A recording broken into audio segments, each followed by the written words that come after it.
ਸਤਿ ਸ਼੍ਰੀ ਅਕਾਲ ਦੋਸਤੋ, ਸਵਾਗਤ ਹੈ ਤੁਹਾਡਾ ਸਾਡੀ ਅੱਜ ਦੀ ਨਵੀਂ ਕਹਾਣੀ ਦੇ ਵਿੱਚ। ਪਹਿਲੇ ਮਹੀਨੇ ਮੈਂ ਮਕਾਨ ਮਾਲਕ ਰਾਮ ਦਾ ਕਿਰਾਇਆ ਨਾ ਦੇ ਸਕੀ ਤਾਂ ਉਸ ਨੇ ਕਿਰਾਇਆ ਮਾਫ ਕਰ ਦਿੱਤਾ। ਪਹਿਲਾਂ ਤਾਂ ਮੈਨੂੰ ਲੱਗਿਆ ਕਿ ਉਹ ਮੇਰੀ ਮਦਦ ਕਰ ਰਹੇ ਹਨ, ਪਰ ਜਦੋਂ ਮੈਨੂੰ ਇਸ ਦੇ ਪਿੱਛੇ ਦੀ ਕਹਾਣੀ ਸਮਝ ਆਈ ਤਾਂ ਮੇਰੇ ਪੈਰਾਂ ਹੇਠੋਂ ਜ਼ਮੀਨ ਨਿਕਲ ਗਈ। ਰਾਮ ਨੇ ਘਰ ਦੇ ਕਿਰਾਏ ਦੇ ਬਦਲੇ ਵਿੱਚ ਪੂਰਾ 1 ਮਹੀਨਾ ਮੇਰੇ ਨਾਲ, ਮੇਰਾ ਨਾਮ ਸਿਮਰਨ ਹੈ, 21 ਸਾਲ ਦੀ ਉਮਰ ਵਿੱਚ ਹੀ ਮੇਰੇ ਪਤੀ ਦੀ ਮੌਤ ਹੋ ਗਈ ਸੀ ਅਤੇ ਮੈਂ ਵਿਧਵਾ ਹੋ ਗਈ ਸੀ। ਪਤੀ ਦੀ ਮੌਤ ਤੋਂ ਬਾਅਦ ਅੱਜ ਪਹਿਲੀ ਵਾਰ ਮੈਂ ਮਕਾਨ ਮਾਲਕ ਰਾਮ ਨੂੰ ਮਿਲੀ ਸੀ। ਉਹ ਇੱਕ 52 ਸਾਲ ਦਾ ਆਦਮੀ ਸੀ। ਉਹ ਬਹੁਤ ਅਮੀਰ ਅਤੇ ਤਾਕਤਵਰ ਸੀ। ਅੱਜ ਉਹ ਬਿਨਾਂ ਕਿਸੇ ਇਜਾਜ਼ਤ ਦੇ ਮੇਰੇ ਘਰ ਆ ਗਿਆ। ਉਸ ਸਮੇਂ ਮੈਂ ਨਹਾ ਰਹੀ ਸੀ। ਬਿਨਾਂ ਕੁਝ ਬੋਲੇ ਹੀ ਉਹ ਅੰਦਰ ਆ ਗਿਆ ਅਤੇ ਉਸ ਨੇ ਮੈਨੂੰ ਇਸ ਹਾਲਤ ਵਿੱਚ ਦੇਖਿਆ। ਮੈਂ ਸ਼ਰਮ ਦੇ ਮਾਰੇ ਆਪਣੇ ਆਪ ਨੂੰ ਆਪਣੀਆਂ ਬਾਹਾਂ ਨਾਲ ਛੁਪਾਉਣ ਦੀ ਕੋਸ਼ਿਸ਼ ਕੀਤੀ। ਜਦੋਂ ਮੈਂ ਕੱਪੜੇ ਪਾ ਕੇ ਬਾਹਰ ਆਈ ਤਾਂ ਮੈਂ ਉਹਨਾਂ ਨੂੰ ਕਿਹਾ ਕਿ ਤੁਸੀਂ ਮੇਰੀ ਇਜਾਜ਼ਤ ਤੋਂ ਬਿਨਾਂ ਘਰ ਦੇ ਅੰਦਰ ਕਿਵੇਂ ਆਏ? ਤਾਂ ਰਾਮ ਨੇ ਕਿਹਾ ਕਿ ਅੱਜ ਮਹੀਨੇ ਦੀ 1 ਤਰੀਕ ਹੈ ਅਤੇ ਤੁਹਾਨੂੰ ਇੱਥੇ ਰਹਿੰਦੇ ਹੋਏ 6 ਮਹੀਨੇ ਹੋ ਗਏ ਹਨ। ਤੇਰੇ ਪਤੀ ਨੇ 5 ਮਹੀਨਿਆਂ ਦਾ ਕਿਰਾਇਆ ਦੇ ਦਿੱਤਾ ਸੀ, ਪਰ ਇਸ ਮਹੀਨੇ ਦਾ ਕਿਰਾਇਆ ਕਦੋਂ ਦੇਵੋਗੇ? ਉਸ ਦੇ ਇਸ ਸਵਾਲ ਤੇ ਮੈਂ ਘਬਰਾ ਗਈ। ਮੇਰੇ ਕੋਲ ਕਿਰਾਇਆ ਦੇਣ ਦੇ ਪੈਸੇ ਨਹੀਂ ਸੀ। ਉਸ ਦੀਆਂ ਅੱਖਾਂ ਵਿੱਚ ਅਜੀਬ ਜਿਹੀ ਚਮਕ ਸੀ। ਉਹ ਮੈਨੂੰ ਹੀ ਧਿਆਨ ਨਾਲ ਦੇਖ ਰਿਹਾ ਸੀ। ਮੈਂ ਕਿਹਾ ਕਿ ਕੋਈ ਗੱਲ ਨਹੀਂ, ਤੁਹਾਡੇ ਪੈਸੇ ਦੇ ਦੇਵਾਂਗੀ, ਬਸ ਮੈਨੂੰ ਥੋੜਾ ਸਮਾਂ ਚਾਹੀਦਾ ਹੈ। ਉਸ ਨੇ ਮੈਨੂੰ 15 ਦਿਨਾਂ ਦੀ ਮੋਹਲਤ ਦਿੱਤੀ ਅਤੇ ਕਿਹਾ ਕਿ ਸਮੇਂ ਤੇ ਪੈਸੇ ਦੇ ਦੇਵੀਂ, ਨਹੀਂ ਤਾਂ ਠੀਕ ਨਹੀਂ ਹੋਵੇਗਾ। ਇਸ ਸ਼ਹਿਰ ਵਿੱਚ ਆਏ ਹੋਏ ਮੈਨੂੰ 5 ਮਹੀਨੇ ਹੀ ਹੋਏ ਸੀ। ਮੈਂ ਆਪਣੇ ਪਤੀ ਤੋਂ ਬਿਨਾਂ ਬਿਲਕੁਲ ਇਕੱਲੀ ਸੀ। ਮੈਂ ਨੌਕਰੀ ਤਾਂ ਲੱਭ ਲਈ ਸੀ, ਪਰ ਸੈਲਰੀ ਸਮੇਂ ਸਿਰ ਨਹੀਂ ਮਿਲ ਰਹੀ ਸੀ। ਮੈਂ ਬਹੁਤ ਪਰੇਸ਼ਾਨ ਸੀ, ਪਰ ਰਾਮ ਨੇ ਮੈਨੂੰ 15 ਦਿਨਾਂ ਦਾ ਸਮਾਂ ਦੇ ਦਿੱਤਾ ਸੀ। ਕੁਝ ਦਿਨਾਂ ਦੇ ਬਾਅਦ ਜਦੋਂ ਮੈਂ ਆਫਿਸ ਤੋਂ ਘਰ ਆਈ, ਮੈਂ ਮੀਂਹ ਵਿੱਚ ਪੂਰੀ ਤਰ੍ਹਾਂ ਭਿੱਜ ਗਈ ਸੀ। ਮੇਰੇ ਕੱਪੜੇ ਕੀਚੜ ਨਾਲ ਲੱਤ-ਪੱਤ ਹੋ ਗਏ ਸੀ। ਮੈਂ ਬਾਥਰੂਮ ਵਿੱਚ ਨਹਾਉਣ ਚਲੀ ਗਈ, ਪਰ ਪਾਣੀ ਨਹੀਂ ਆ ਰਿਹਾ ਸੀ। ਮੈਂ ਰਾਮ ਦੇ ਘਰ ਚਲੀ ਗਈ, ਜੋ ਨਿਚਲੀ ਮੰਜ਼ਿਲ ਵਿੱਚ ਰਹਿੰਦਾ ਸੀ। ਮੈਂ ਘੰਟੀ ਵਜਾਈ। ਦਰਵਾਜ਼ਾ ਖੋਲ੍ਹਦੇ ਹੀ ਮੈਂ ਉਹਨਾਂ ਨੂੰ ਸ਼ਿਕਾਇਤ ਕਰਨ ਲੱਗੀ ਕਿ ਰਾਮ ਜੀ, ਪਾਣੀ ਨਹੀਂ ਆ ਰਿਹਾ, ਪਰ ਉਹਨਾਂ ਦਾ ਧਿਆਨ ਮੇਰੇ ਵੱਲ ਸੀ। ਉਹ ਮੈਨੂੰ ਸਿਰ ਤੋਂ ਲੈ ਕੇ ਪੈਰਾਂ ਤੱਕ ਦੇਖ ਰਿਹਾ ਸੀ। ਮੇਰੇ ਗਿੱਲੇ ਹੋਏ ਕੱਪੜੇ ਮੇਰੇ ਸਰੀਰ ਨਾਲ ਚਿਪ ਗਏ ਸੀ। ਉਸ ਦੀਆਂ ਨਜ਼ਰਾਂ ਮੇਰੇ ਤੇ ਹੀ ਟਿਕੀਆਂ ਸੀ। ਮੈਂ ਆਪਣੇ ਆਪ ਨੂੰ ਛੁਪਾਉਣ ਲੱਗੀ, ਪਰ ਉਹ ਮੇਰੀ ਇਸ ਹਾਲਤ ਦਾ ਮਜ਼ਾ ਲੈ ਰਿਹਾ ਸੀ। ਮੈਂ ਉੱਚੀ ਆਵਾਜ਼ ਵਿੱਚ ਕਿਹਾ ਕਿ ਰਾਮ ਜੀ, ਪਾਣੀ ਕਿਉਂ ਨਹੀਂ ਆ ਰਿਹਾ? ਉਹ ਅਚਾਨਕ ਹੋਸ਼ ਵਿੱਚ ਆਇਆ ਅਤੇ ਕਹਿਣ ਲੱਗਿਆ ਕਿ ਪਾਣੀ ਦੀ ਟੈਂਕੀ ਭਰੀ ਨਹੀਂ ਸੀ, ਮਾਫ਼ ਕਰਿਓ, ਦੁਪਹਿਰ ਨੂੰ ਪਾਣੀ ਆ ਜਾਵੇਗਾ। ਉਹ ਮੈਨੂੰ ਬਾਲਟੀ ਭਰ ਕੇ ਪਾਣੀ ਦੇ ਗਿਆ ਅਤੇ ਮੈਂ ਵਾਪਸ ਆਪਣੇ ਕਮਰੇ ਵਿੱਚ ਚਲੀ ਗਈ। ਅਗਲੇ ਦਿਨ ਸਵੇਰੇ ਫੇਰ ਪਾਣੀ ਨਹੀਂ ਆ ਰਿਹਾ ਸੀ। ਮੈਨੂੰ ਫੇਰ ਰਾਮ ਦੇ ਕੋਲ ਜਾਣਾ ਪਿਆ। ਇਸ ਵਾਰ ਉਸ ਨੇ ਕਿਹਾ ਕਿ ਮੇਰੇ ਬਾਥਰੂਮ ਵਿੱਚ ਪਾਣੀ ਆ ਰਿਹਾ ਹੈ, ਤੁਸੀਂ ਇੱਥੇ ਹੀ ਨਹਾ ਲਓ। ਮੈਨੂੰ ਆਫਿਸ ਲਈ ਦੇਰ ਹੋ ਰਹੀ ਸੀ। ਜਿਵੇਂ ਹੀ ਮੈਂ ਬਾਥਰੂਮ ਵਿੱਚ ਕੱਪੜੇ ਉਤਾਰ ਕੇ ਨਹਾਉਣ ਲੱਗੀ, ਮੈਨੂੰ ਲੱਗਿਆ ਕਿ ਕੋਈ ਮੈਨੂੰ ਦੇਖ ਰਿਹਾ ਹੈ। ਮੈਂ ਉਸੇ ਸਮੇਂ ਖਿੜਕੀ ਬੰਦ ਕਰ ਦਿੱਤੀ ਅਤੇ ਜਲਦੀ ਨਹਾ ਕੇ ਬਾਹਰ ਆ ਗਈ। ਰਾਮ ਬਾਹਰ ਹੀ ਖੜਾ ਮੇਰਾ ਇੰਤਜ਼ਾਰ ਕਰ ਰਿਹਾ ਸੀ। ਉਸ ਤੋਂ ਬਾਅਦ ਮੈਂ ਉਸ ਦੇ ਘਰ ਜਾਣਾ ਬਿਲਕੁਲ ਬੰਦ ਕਰ ਦਿੱਤਾ ਸੀ। ਪਰ ਇੱਕ ਦਿਨ ਫੇਰ ਘਰ ਵਿੱਚ ਪਾਣੀ ਨਹੀਂ ਸੀ। ਮੈਂ ਸੋਚਿਆ ਕਿ ਰਾਮਨਾਥ ਇਸ ਵਾਰ ਫੇਰ ਮੈਨੂੰ ਆਪਣੇ ਘਰ ਬੁਲਾਵੇਗਾ, ਪਰ ਇਸ ਵਾਰ ਮੈਂ ਉਸ ਦੇ ਘਰ ਦੇ ਪਿੱਛੇ ਜਾ ਕੇ ਦੇਖਿਆ ਤਾਂ ਮੈਨੂੰ ਸੱਚਾਈ ਦਾ ਪਤਾ ਲੱਗਿਆ। ਉਹ ਜਾਣਬੁੱਝ ਕੇ ਮੇਰੇ ਘਰ ਦਾ ਪਾਣੀ ਬੰਦ ਕਰ ਰਿਹਾ ਸੀ। ਜਦੋਂ ਮੈਂ ਉਸ ਨੂੰ ਪੁੱਛਿਆ ਕਿ ਤੂੰ ਇਸ ਤਰ੍ਹਾਂ ਦਾ ਕਿਉਂ ਕਰ ਰਿਹਾ ਹੈ, ਤਾਂ ਉਹ ਥੋੜਾ ਘਬਰਾ ਗਿਆ ਅਤੇ ਕਹਿਣ ਲੱਗਿਆ ਕਿ ਸਿਮਰਨ, ਮੈਂ ਪੂਰਾ ਦਿਨ ਘਰ ਵਿੱਚ ਇਕੱਲਾ ਰਹਿੰਦਾ ਹਾਂ, ਮੇਰੇ ਨਾਲ ਕੋਈ ਵੀ ਗੱਲ ਨਹੀਂ ਕਰਦਾ। ਮੈਂ ਤੈਨੂੰ ਚਿੜਾ ਰਿਹਾ ਸੀ ਤਾਂ ਕਿ ਤੂੰ ਮੇਰੇ ਨਾਲ ਗੱਲ ਕਰੇ। ਮੈਂ ਉਸ ਦੇ ਮੋਢੇ ਤੇ ਹੱਥ ਰੱਖਿਆ ਤੇ ਉਸ ਨੂੰ ਕਿਹਾ ਕਿ ਇਸ ਤਰ੍ਹਾਂ ਨਾ ਸੋਚੋ ਕਿ ਤੁਸੀਂ ਇਕੱਲੇ ਹੋ। ਮੈਂ ਦਿਨ ਵਿੱਚ 1 ਘੰਟਾ ਤੁਹਾਡੇ ਕੋਲ ਗੱਲਬਾਤ ਕਰਨ ਲਈ ਜ਼ਰੂਰ ਆਵਾਂਗੀ। ਉਸ ਦਿਨ ਰਾਮਨਾਥ ਨੇ ਮੈਨੂੰ ਆਪਣੇ ਘਰ ਤੇ ਖਾਣੇ ਲਈ ਬੁਲਾਇਆ। ਉਸ ਨੇ ਖੁਦ ਖਾਣਾ ਬਣਾਇਆ ਸੀ। ਉਸ ਦਾ ਬਣਾਇਆ ਹੋਇਆ ਖਾਣਾ ਬਹੁਤ ਟੇਸਟੀ ਸੀ। ਹੁਣ ਉਹ ਮੇਰੇ ਨਾਲ ਦੋਸਤ ਜਿਹਾ ਵਰਤਾਵ ਕਰਨ ਲੱਗਿਆ ਸੀ। ਇੱਕ ਦਿਨ ਜਦੋਂ ਮੈਂ ਸੌਣ ਜਾ ਰਹੀ ਸੀ ਤਾਂ ਦਰਵਾਜ਼ੇ ਦੀ ਬੈਲ ਵੱਜੀ। ਰਾਮ ਦਰਵਾਜ਼ੇ ਤੇ ਖੜਾ ਸੀ। ਉਸ ਨੇ ਮੈਨੂੰ ਕਿਹਾ ਕਿ ਸਿਮਰਨ, ਕੀ ਤੂੰ ਮੇਰੇ ਨਾਲ ਬਾਜ਼ਾਰ ਚੱਲੇਂਗੀ? ਮੇਰੀ ਕਾਰ ਖਰਾਬ ਹੋ ਗਈ ਹੈ, ਮੈਨੂੰ ਕੋਈ ਜ਼ਰੂਰੀ ਕੰਮ ਹੈ, ਤੇਰੀ ਸਕੂਟੀ ਤੇ ਚੱਲਦੇ ਹਾਂ। ਮੈਂ ਉਸ ਦੀ ਗੱਲ ਮੰਨ ਲਈ ਅਤੇ ਫਿਰ ਅਸੀਂ ਦੋਹੇ ਬਾਜ਼ਾਰ ਚਲੇ ਗਏ। ਰਾਮ ਨੇ ਆਪਣਾ ਹੱਥ ਮੇਰੀ ਕਮਰ ਤੇ ਰੱਖ ਲਿਆ। ਵੈਸੇ ਤਾਂ ਮੈਂ ਕਰੌਪ ਟੌਪ ਪਾਇਆ ਹੋਇਆ ਸੀ, ਪਰ ਜਿਵੇਂ ਹੀ ਰਾਮ ਨੇ ਆਪਣਾ ਹੱਥ ਮੇਰੀ ਕਮਰ ਤੇ ਰੱਖਿਆ ਤਾਂ ਮੈਂ ਸਕੂਟੀ ਨੂੰ ਰੋਕ ਲਿਆ ਅਤੇ ਉਹਨਾਂ ਨੂੰ ਕਿਹਾ ਕਿ ਤੁਸੀਂ ਕੀ ਕਰ ਰਹੇ ਹੋ?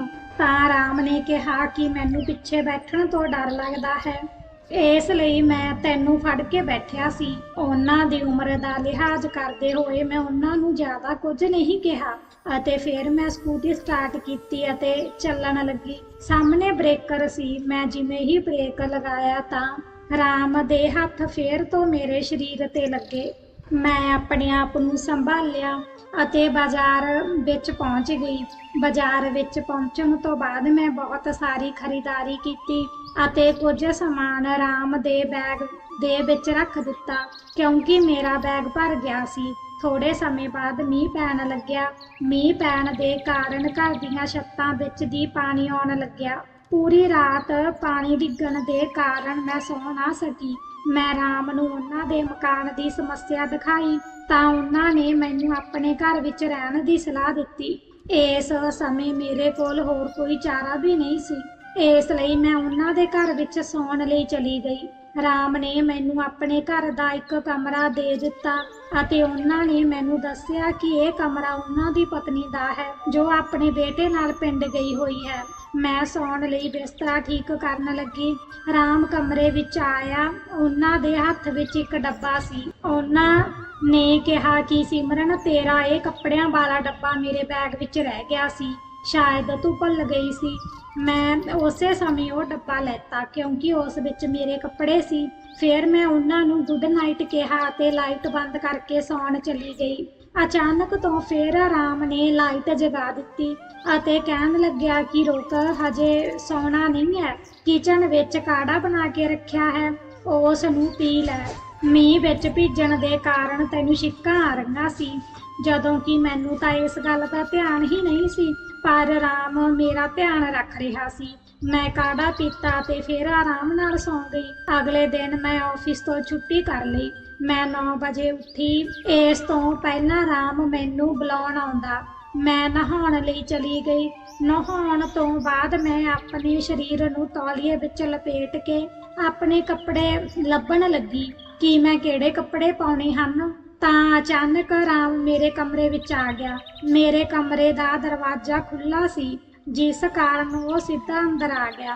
ਹੁਣ ਉਹ ਮੈਨੂੰ ਤੌਲੀਏ ਵਿੱਚ ਲਿਪਟੀ ਹੋਈ ਦੇਖ ਰਿਹਾ ਸੀ। ਮੈਂ ਜਲਦੀ ਆਪਣੇ ਕੱਪੜੇ ਲੈ ਕੇ ਬਾਥਰੂਮ ਵਿੱਚ ਚਲੀ ਗਈ ਅਤੇ ਜਦੋਂ ਮੈਂ ਕੱਪੜੇ ਪਾ ਕੇ ਬਾਹਰ ਆਈ ਤਾਂ ਰਾਮ ਕਮਰੇ ਵਿੱਚ ਨਹੀਂ ਸੀ, ਉਹ ਹਾਲ ਵਿੱਚ ਬੈਠਾ ਸੀ। ਕਮਰੇ ਵਿੱਚ ਜੋ ਕੁਝ ਹੋਇਆ ਸੀ, ਸ਼ਰਮ ਦੇ ਕਾਰਨ ਮੇਰਾ ਸਿਰ ਝੁਕ ਗਿਆ ਸੀ। ਰਾਮ ਮੇਰੇ ਤੋਂ ਮਾਫੀ ਮੰਗਣ ਲੱਗਿਆ ਅਤੇ ਉਹਨਾਂ ਨੇ ਕਿਹਾ ਕਿ ਮੈਂ ਤੈਨੂੰ ਬੁਲਾਉਣ ਆਇਆ ਸੀ ਕਿਉਂਕਿ ਮੈਂ ਤੇਰੇ ਲਈ ਨਾਸ਼ਤਾ ਬਣਾਇਆ ਸੀ। ਜੋ ਕੁਝ ਵੀ ਹੋਇਆ ਉਹ ਗਲਤੀ ਨਾਲ ਹੋਇਆ ਸੀ। ਮੈਂ ਨਾਸ਼ਤਾ ਕਰਨ ਲੱਗੀ ਅਤੇ ਉਹਨਾਂ ਨੂੰ ਮੈਂ ਕਿਹਾ ਕਿ ਹੁਣ ਮੈਂ ਦੂਜਾ ਘਰ ਕਿਰਾਏ ਲਈ ਲੈਣਾ ਹੈ ਤਾਂ ਉਹਨਾਂ ਨੇ ਕਿਹਾ ਕਿ ਨਹੀਂ ਸਿਮਰਨ, ਮੈਂ ਕੋਈ ਮਿਸਤਰੀ ਲੱਭਦਾ ਹਾਂ ਅਤੇ ਘਰ ਬਣਵਾਉਂਦਾ ਹਾਂ। ਜਦੋਂ ਤੱਕ ਉਹ ਕਮਰਾ ਤਿਆਰ ਨਹੀਂ ਹੋ ਜਾਂਦਾ ਉਸ ਸਮੇਂ ਤੱਕ ਤੂੰ ਇੱਥੇ ਰਹਿ ਸਕਦੀ ਹੈ। ਮੇਰੀ ਪਤਨੀ ਹਜੇ 1 ਮਹੀਨੇ ਤੱਕ ਨਹੀਂ ਆਵੇਗੀ ਅਤੇ ਜਦੋਂ ਉਹ ਆਵੇਗੀ ਤਾਂ ਤੇਰਾ ਕਮਰਾ ਤਿਆਰ ਹੋ ਜਾਵੇਗਾ। ਹੁਣ 2 ਦਿਨ ਹੋ ਗਏ ਸੀ। ਰਾਮ ਮਿਸਤਰੀ ਲੈ ਕੇ ਆ ਗਿਆ ਸੀ। ਮੇਰੇ ਕਮਰੇ ਦਾ ਕੰਮ ਸ਼ੁਰੂ ਹੋ ਗਿਆ ਸੀ। ਉਸ ਦਿਨ ਮੈਂ ਰਾਮ ਦੀ ਰਸੋਈ ਵਿੱਚ ਖਾਣਾ ਬਣਾ ਰਹੀ ਸੀ ਅਤੇ ਉਹਨਾਂ ਦੀ ਪਤਨੀ ਦਾ ਗਾਊਨ ਪਾਇਆ ਹੋਇਆ ਸੀ। ਰਾਮ ਨੇ ਪਿੱਛੇ ਤੋਂ ਆ ਕੇ ਮੈਨੂੰ ਜ਼ੋਰ ਨਾਲ ਫੜਿਆ ਅਤੇ ਮੇਰਾ ਗਾਊਨ ਫਾੜਨ ਲੱਗਿਆ। ਕੁਝ ਹੀ ਸਮੇਂ ਬਾਅਦ ਉਹਨਾਂ ਦਾ ਹੱਥ ਮੇਰੀ ਛਾਤੀ ਦੇ ਉੱਪਰੀ ਹਿੱਸੇ ਤੇ ਲੱਗਿਆ। ਮੈਂ ਘਬਰਾ ਕੇ ਪਿੱਛੇ ਹਟੀ ਤਾਂ ਰਾਮ ਮੇਰੇ ਤੋਂ 5 ਕਦਮ ਪਿੱਛੇ ਹਟ ਗਿਆ। ਅਤੇ ਉਹਨਾਂ ਨੇ ਕਿਹਾ ਕਿ ਮੈਨੂੰ ਲੱਗਿਆ ਕਿ ਤੂੰ ਮੇਰੀ ਪਤਨੀ ਹੈ, ਇਸ ਲਈ ਮੈਂ ਤੈਨੂੰ ਫੜਿਆ, ਮੈਨੂੰ ਮਾਫ ਕਰ ਦੇ ਸਿਮਰਨ।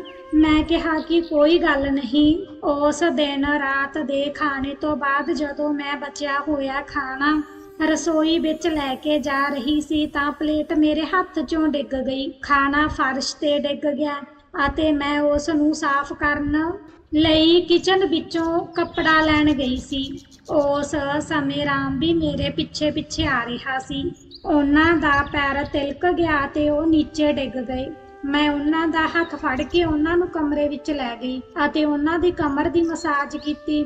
ਉਹਨਾਂ ਦੀ ਕਮਰ ਬਹੁਤ ਦਰਦ ਕਰ ਰਹੀ ਸੀ। ਉਸ ਦਿਨ ਮੈਂ ਵੀ ਬਹੁਤ ਥੱਕ ਗਈ ਸੀ। ਮਸਾਜ ਕਰਦੇ ਸਮੇਂ ਮੈਨੂੰ ਵੀ ਨੀਂਦ ਆ ਗਈ, ਇਸ ਲਈ ਮੈਂ ਉੱਥੇ ਹੀ ਸੌਂ ਗਈ। ਸਵੇਰੇ ਜਦੋਂ ਮੇਰੀ ਅੱਖ ਖੁੱਲੀ ਤਾਂ ਮੈਂ ਦੇਖਿਆ ਕਿ ਮੈਂ ਵੀ ਰਾਮ ਦੇ ਕੋਲ ਹੀ ਸੋ ਰਹੀ ਸੀ। ਅੱਜ ਉਹ ਨਹੀਂ ਉੱਠੇ ਸੀ, ਜਦੋਂ ਕਿ ਉਹ ਪਹਿਲਾਂ 4 ਵਜੇ ਹੀ ਉੱਠ ਜਾਂਦੇ ਸੀ। ਮੈਂ ਚਾਹ ਬਣਾਉਣ ਲਈ ਰਸੋਈ ਵਿੱਚ ਚਲੀ ਗਈ। ਚਾਹ ਬਣਾ ਕੇ ਮੈਂ ਰਾਮ ਜੀ ਦੇ ਕਮਰੇ ਵਿੱਚ ਉਹਨਾਂ ਨੂੰ ਚਾਹ ਦੇਣ ਚਲੀ ਗਈ। ਉਹ ਚਾਹ ਪੀ ਕੇ ਨਹਾਉਣ ਲਈ ਚਲੇ ਗਏ ਅਤੇ 4 ਦਿਨ ਹੋ ਗਏ ਸੀ। ਮੈਂ ਆਫਿਸ ਵੀ ਨਹੀਂ ਗਈ ਸੀ, ਮੈਂ ਰਾਮ ਦੇ ਨਾਲ ਘਰ ਵਿੱਚ ਹੀ ਸੀ। ਰਾਮ ਕਹਿਣ ਲੱਗਿਆ ਕਿ ਸਿਮਰਨ, ਤੂੰ ਮੇਰਾ ਕਿੰਨਾ ਧਿਆਨ ਰੱਖਿਆ ਹੈ, ਮੈਨੂੰ ਤੇਰੇ ਨਾਲ ਪਿਆਰ ਹੋ ਗਿਆ ਹੈ। ਮੈਂ ਮੁਸਕਰਾਉਂਦੇ ਹੋਏ ਕਿਹਾ ਕਿ ਰਾਮ ਜੀ, ਮੈਂ ਤੁਹਾਨੂੰ ਪਿਆਰ ਕਰਨ ਤੋਂ ਨਹੀਂ ਰੋਕਿਆ। ਮੇਰੇ ਇਹ ਕਹਿੰਦੇ ਹੀ ਰਾਮ ਦੇ ਚਿਹਰੇ ਤੇ ਚਮਕ ਆ ਗਈ ਅਤੇ ਉਹਨਾਂ ਨੇ ਮੇਰੇ ਮਨ ਦੀ ਗੱਲ ਸਮਝ ਲਈ। ਉਹ ਮੇਰੇ ਕੋਲ ਆਉਣ ਲੱਗੇ ਪਰ ਮੈਂ ਉਹਨਾਂ ਨੂੰ ਰੋਕਿਆ ਅਤੇ ਕਿਹਾ ਕਿ ਰਾਮਨਾਥ ਜੀ, ਮੈਂ ਇੰਨੀ ਜਲਦੀ ਤੁਹਾਡੇ ਕੋਲ ਨਹੀਂ ਆਵਾਂਗੀ। ਮੈਂ ਸਹੀ ਤਰੀਕੇ ਨਾਲ ਇਸ ਰਿਸ਼ਤੇ ਦੀ ਸ਼ੁਰੂਆਤ ਕਰਨਾ ਚਾਹੁੰਦੀ ਹਾਂ। ਹੁਣ ਮੇਰੇ ਮਨ ਵਿੱਚ ਰਾਮ ਦੀ ਦੌਲਤ ਪਾਉਣ ਦੀ ਜਿਗਿਆਸਾ ਵੱਧਦੀ ਜਾ ਰਹੀ ਸੀ। ਭਲੇ ਹੀ ਉਹ ਉਮਰ ਵਿੱਚ 52 ਸਾਲ ਦੇ ਸੀ, ਪਰ ਉਹ ਹਜੇ ਵੀ ਨੌਜਵਾਨ ਦਿਖਦੇ ਸੀ। ਅਗਲੇ ਦਿਨ ਹੀ ਰਾਮ ਮੈਨੂੰ ਇੱਕ ਕਲੱਬ ਦੇ ਵਿੱਚ ਲੈ ਗਿਆ। ਉਹ ਮੇਰਾ ਹੱਥ ਫੜ ਕੇ ਚੱਲ ਰਿਹਾ ਸੀ। ਉਹ ਮੇਰੇ ਤੋਂ ਬਿਲਕੁਲ ਵੀ ਅਲੱਗ ਨਹੀਂ ਹੋਇਆ ਸੀ। ਬਾਰ ਵਿੱਚ ਬਹੁਤ ਸਾਰੇ ਲੋਕ ਸਾਨੂੰ ਹੀ ਦੇਖ ਰਹੇ ਸੀ, ਪਰ ਸਾਨੂੰ ਕਿਸੇ ਦੀ ਵੀ ਪਰਵਾਹ ਨਹੀਂ ਸੀ। ਮੈਂ ਉਹ ਖੁਸ਼ੀ ਪਾਉਣਾ ਚਾਹੁੰਦੀ ਸੀ ਜੋ ਉਹ ਮੈਨੂੰ ਦੇ ਸਕਦੇ ਸੀ ਅਤੇ ਉਹ ਸਾਰੀਆਂ ਖੁਸ਼ੀਆਂ ਮੈਂ ਵੀ ਉਹਨਾਂ ਨੂੰ ਦੇਣ ਲਈ ਤਿਆਰ ਸੀ ਜੋ ਉਹ ਚਾਹੁੰਦੇ ਸੀ। ਬਾਰ ਵਿੱਚ ਘੁੰਮਦੇ ਸਮੇਂ ਰਾਮਨਾਥ ਨੇ ਇੱਕ ਕਮਰਾ ਬੁੱਕ ਕੀਤਾ। ਜਦੋਂ ਅਸੀਂ ਉਸ ਕਮਰੇ ਵਿੱਚ ਪਹੁੰਚੇ ਤਾਂ ਮੈਂ ਦੇਖਿਆ ਕਿ ਕਮਰੇ ਨੂੰ ਬਹੁਤ ਹੀ ਸੋਹਣਾ ਸਜਾਇਆ ਹੋਇਆ ਸੀ। ਰਾਮ ਨੇ ਵੇਟਰ ਨੂੰ ਡਰਿੰਕ ਲਈ ਆਰਡਰ ਦਿੱਤਾ ਅਤੇ ਥੋੜੇ ਸਮੇਂ ਬਾਅਦ ਵੇਟਰ ਡਰਿੰਕ ਲੈ ਕੇ ਕਮਰੇ ਵਿੱਚ ਦਾਖਲ ਹੋਇਆ। ਮੈਂ ਮੂੰਹ ਹੱਥ ਧੋਣ ਚਲੀ ਗਈ। ਰਾਮ ਨੇ ਮੇਰੀ ਡਰਿੰਕ ਦੇ ਵਿੱਚ ਨਸ਼ੇ ਦੀ ਦਵਾਈ ਮਿਲਾ ਦਿੱਤੀ, ਜਿਸ ਦੇ ਕਾਰਨ ਡਰਿੰਕ ਪੀਂਦੇ ਹੀ ਮੈਂ ਬੇਹੋਸ਼ ਹੋ ਗਈ ਅਤੇ ਮੇਰੀ ਬੇਹੋਸ਼ੀ ਦਾ ਫਾਇਦਾ ਚੱਕਦੇ ਹੋਏ ਰਾਮ ਨੇ ਮੇਰੇ ਨਾਲ ਪਤੀ ਪਤਨੀ ਵਾਲਾ ਰਿਸ਼ਤਾ ਬਣਾ ਲਿਆ। ਸਵੇਰੇ ਜਦੋਂ ਮੈਂ ਹੋਸ਼ ਵਿੱਚ ਆਈ ਤਾਂ ਮੇਰਾ ਪੂਰਾ ਸਰੀਰ ਦਰਦ ਕਰ ਰਿਹਾ ਸੀ ਅਤੇ ਪੂਰੇ ਸਰੀਰ ਤੇ ਨੀਲੇ ਨੀਲੇ ਨਿਸ਼ਾਨ ਸੀ। ਮੈਂ ਦੇਖਿਆ ਰਾਮ ਮੇਰੇ ਨਾਲ ਬੈੱਡ ਤੇ ਸੋ ਰਿਹਾ ਸੀ ਅਤੇ ਮੈਂ ਉਸ ਦੀ ਬਾਂਹ ਤੇ ਸਿਰ ਰੱਖ ਕੇ ਸੋ ਰਹੀ ਸੀ। ਮੈਂ ਆਪਣੇ ਆਪ ਨੂੰ ਸੰਭਾਲਿਆ ਤੇ ਕੱਪੜੇ ਪਾ ਕੇ ਹੋਟਲ ਵਾਲੇ ਕਮਰੇ ਵਿੱਚੋਂ ਬਾਹਰ ਆ ਗਈ। ਮੈਂ ਜੋ ਚਾਹੁੰਦੀ ਸੀ ਹੋਇਆ ਤਾਂ ਉਹੀ ਸੀ, ਪਰ ਪਤਾ ਨਹੀਂ ਕਿਉਂ ਫਿਰ ਵੀ ਮੈਨੂੰ ਬਹੁਤ ਬੁਰਾ ਲੱਗ ਰਿਹਾ ਸੀ। ਮੈਂ ਆਪਣਾ ਸਮਾਨ ਚੱਕਿਆ ਅਤੇ ਉਹ ਸ਼ਹਿਰ ਛੱਡ ਕੇ ਹਮੇਸ਼ਾ ਲਈ ਚਲੀ ਗਈ। ਹੁਣ ਮੈਂ ਨਵੇਂ ਸ਼ਹਿਰ ਵਿੱਚ ਆ ਕੇ ਆਪਣੀ ਜ਼ਿੰਦਗੀ ਦੀ ਨਵੀਂ ਸ਼ੁਰੂਆਤ ਕੀਤੀ। ਇਕੱਲੇ ਰਹਿੰਦੇ ਸਮੇਂ ਮੈਨੂੰ ਇਹ ਸਿੱਖਣ ਨੂੰ ਮਿਲਿਆ ਕਿ ਕਿਸੇ ਤੇ ਵੀ ਅੱਖ ਬੰਦ ਕਰਕੇ ਭਰੋਸਾ ਨਾ ਕਰੋ। ਰਾਮ ਨੇ ਮੇਰੀ ਜ਼ਿੰਦਗੀ ਬਰਬਾਦ ਕਰ ਦਿੱਤੀ ਸੀ। ਉਸ ਨੇ ਮੇਰੇ ਇਕੱਲੇਪਣ ਦਾ ਫਾਇਦਾ ਚੱਕਿਆ ਸੀ। ਤਾਂ ਦੋਸਤੋ, ਇਹ ਸੀ ਅੱਜ ਦੀ ਸਾਡੀ ਨਵੀਂ ਕਹਾਣੀ। ਇਹ ਕਹਾਣੀ ਤੁਹਾਨੂੰ ਕਿਵੇਂ ਲੱਗੀ ਕਮੈਂਟ ਕਰਕੇ ਜ਼ਰੂਰ ਦੱਸਿਓ। ਜੇਕਰ ਕਹਾਣੀ ਚੰਗੀ ਲੱਗੀ ਤਾਂ ਵੀਡੀਓ ਨੂੰ ਲਾਈਕ ਕਰੋ ਅਤੇ ਆਪਣੇ ਦੋਸਤਾਂ ਨਾਲ ਸ਼ੇਅਰ ਕਰੋ ਅਤੇ ਤੁਹਾਡੇ ਆਪਣੇ ਚੈਨਲ ਅਲਫਾਜ਼ PV ਨੂੰ ਸਬਸਕ੍ਰਾਈਬ ਕਰੋ। ਧੰਨਵਾਦ।